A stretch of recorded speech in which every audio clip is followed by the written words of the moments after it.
আমার মা এখানে কি বানাচ্ছে এত সুন্দর করে, চলো তোমার সাথে শেয়ার করি। নমস্কার, আমি সঙ্গীতা। সো আজকে আমাদের ঘরে বিহু উপলক্ষে বানানো হচ্ছে তিলের লাডু। দেখতেই পাচ্ছি মা খুব সুন্দর করে ভেজে নিয়েছে। তারপরে হলো গুড়টা হয়ে গেলে তিলটা দিয়ে দিয়েছে। মা রান্না বানানো স্টার্ট করে দিয়েছে। কে কে তিলের লাডু খেতে পছন্দ করো অবশ্যই আমাদের ঘরে চলে এসে পড়ো, আমি তোমাদেরকে খাওয়াবো। আমাদের ঘরে নাড়ু হচ্ছে, পিঠা হচ্ছে, বহুত কিছু হচ্ছে, তোমার সাথে শেয়ার করছি খুব সুন্দর করে।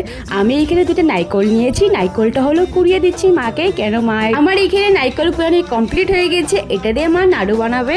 আর আমার বাবা নিয়ে এসে পড়েছে এখানে কলার ফুল, যেটা দিয়ে পূজা করা হয় আমাদের ঘরের নিয়মে বিহুর দিনকে, তার জন্য নিয়ে এসে পড়ছে, সুন্দর করে কেটে রেখে দিয়েছে। আর এখানে হলো মা বানাচ্ছে হলো চাউলের গুঁড়া, যেটাতে পিঠা হবে, সুন্দর করে মা ভেজে নিয়েছে। এটা গরম আছে তা আমি ধরে তোমার সাথে শেয়ার করছি। আর এখানে মা সব মালপোয়ার জন্য সব রেডি করে নিচ্ছে। মালপোয়া হবে, পাটিসাপটা হবে, সব কিছু পিঠা মা বানাবে।